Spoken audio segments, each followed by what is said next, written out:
Hello everybody, welcome back to the workshop. In this video, I'm going to be taking and showing you how to make a very small candy dish or a ring dish. Now this is a nice little thing that somebody can throw their rings in or jewelry or something if they're taking it off at the end of the day, or maybe just before they hop in the shower or something. A lot of people like to take the rings off, set them in a dish or something like that. So that's what this is going to be. I'm going to show you how to make a real quick one. It's a nice little addition, a nice little dish, and I hope you'll enjoy the rest of this video. Without further ado, let's get this heated up and we will get started. Okay, so as we get started here, we are starting with a 4-inch circle. Now, this needs to be larger than 4-inch since we are turning it in a dish. So this is a 4 1/2 inch circle, or 100 and roughly about 12 mil. So 112 millimeters. And then it is 1/8 inch thick, or 3.175 millimeters thick. It doesn't really matter. You can go thicker or thinner with this. The thinner you go, the more warping you're going to get, but that may be a good thing, as you'll see later here in the video.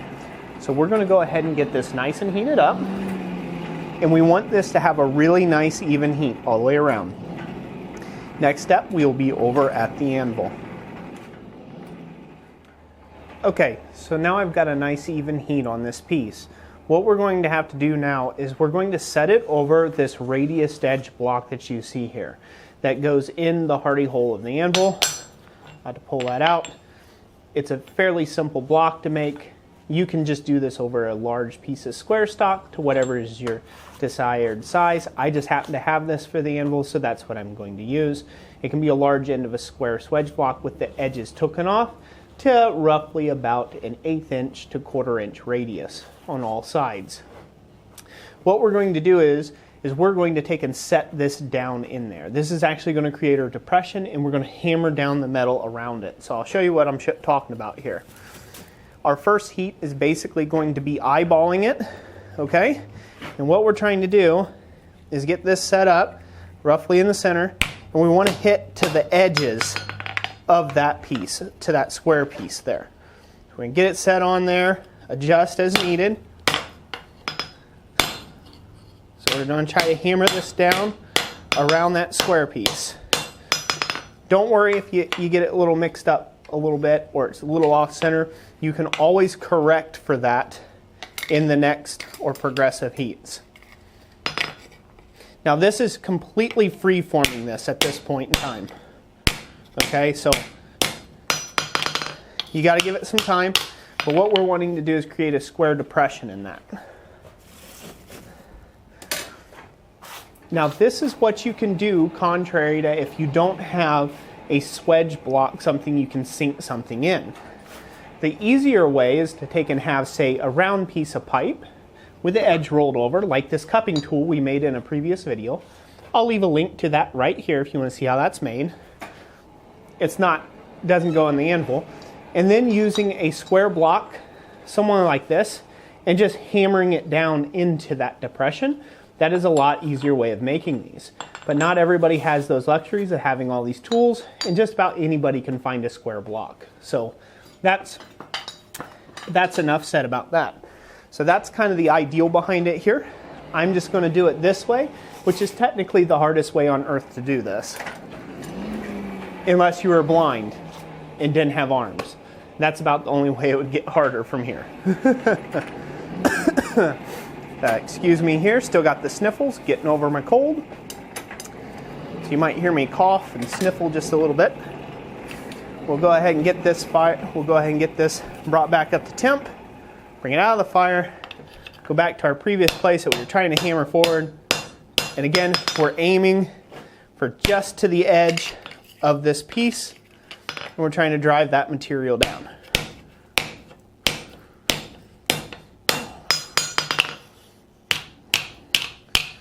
Just like you see it there. You guys can see that square going? So these are like using shearing blows on the edge of the anvil. And that's what we're wanting to do with this.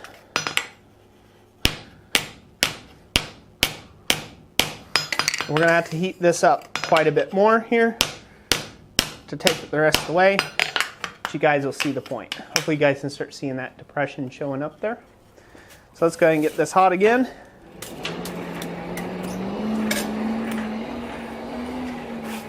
And we will take it that next step.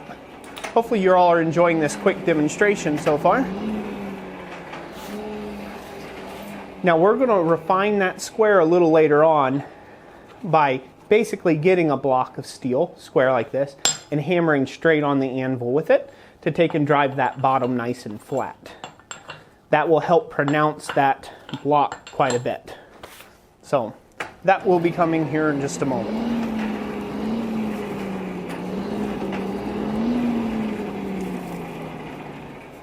Okay, took another heat on that. And you get more of it this way.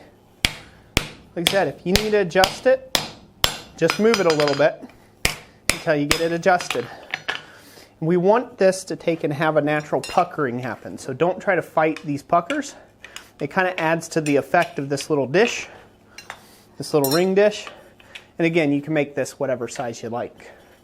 Again, get these edges hot some more. And on we go.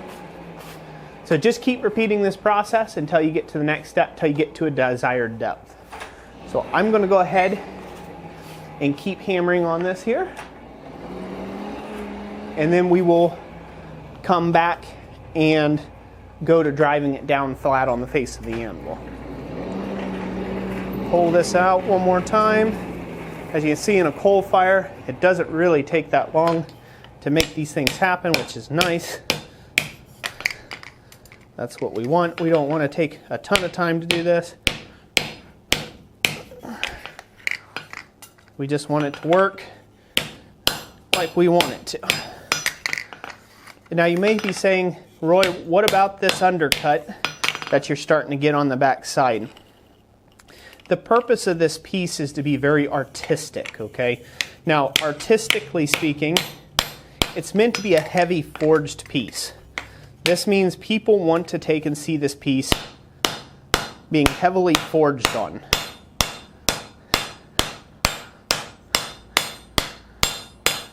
That's part of the aesthetic. There's not really anything else going for this piece other than the fact that it's a heavily forged piece.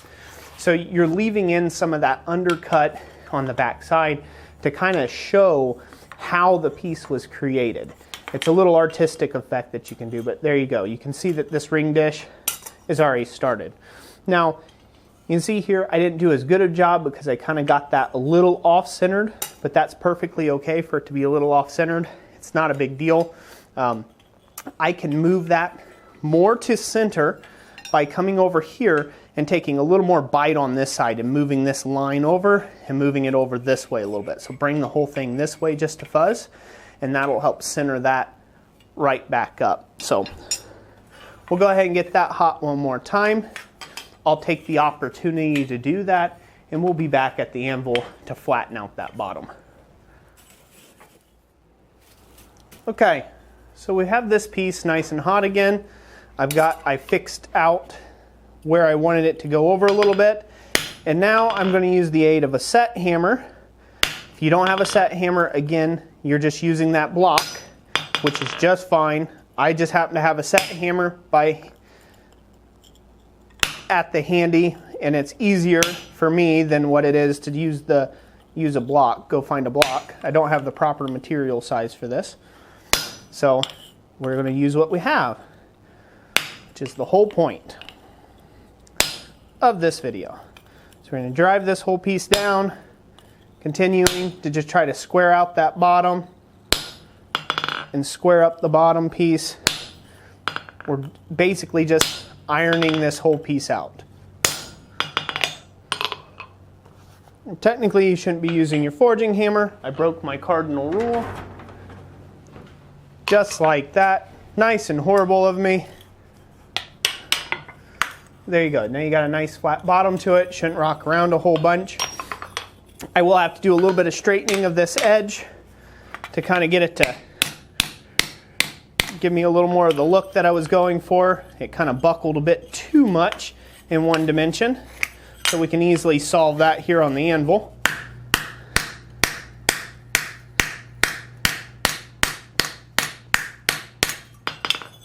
So there we go. I think that solves it pretty well. A little bit there yet. Hammering on the back side of those peaks to get it to a much better conclusion. So there you have it. There's a little bit of a ring dish. So now let's go ahead and go get this cleaned up. I'm going to use my Bosch angle grinder. I'll put a link for it in the description down below. Be aware that's an affiliate link. It goes to take and help support the channel at no additional cost to you. And I will sand the edges a little bit and wire wheel it up, and I'll show you guys how we do that. Okay everybody, so here we are. We're going to take and go ahead and do a little bit of grinding. I've got a little sanding pad, sanding disc on my angle grinder. This is a Bosch angle grinder. It's got a variable speed switch to it. If I can find the link for it, I'll put it down in the description. Like I said before, it's an AG 50-11VS for variable speed. That VS is very crucial, and there's a little variable speed dial on the back here, and I've got it set all the way down to 1.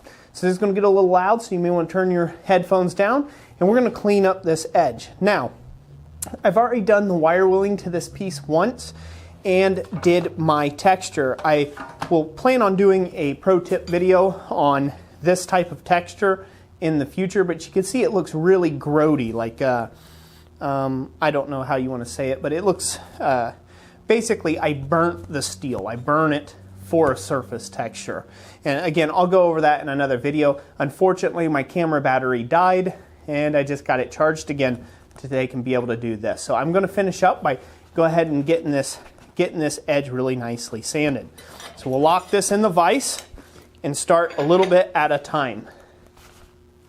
Here we go.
So what this is going to create is a shadow line. Now I'm going to come up here and sand this a little bit more once I do a little go around here.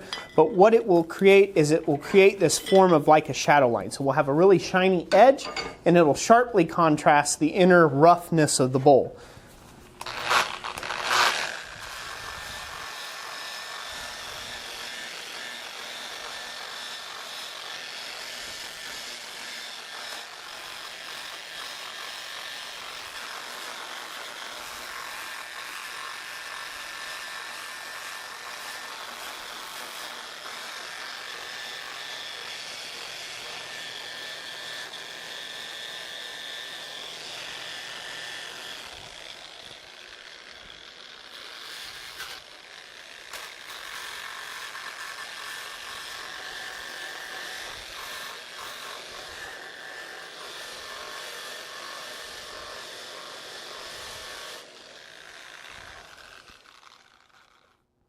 If y'all saw that jump, you can see how that take and messed up this little sanding pad here. We'll have to get another one of those. So I'll be right back with you after I get this finished sanded up, and we'll move on to the little buffing stage of this. And we'll get that edge polished up so you guys can see the finished product.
Okay, so here we go.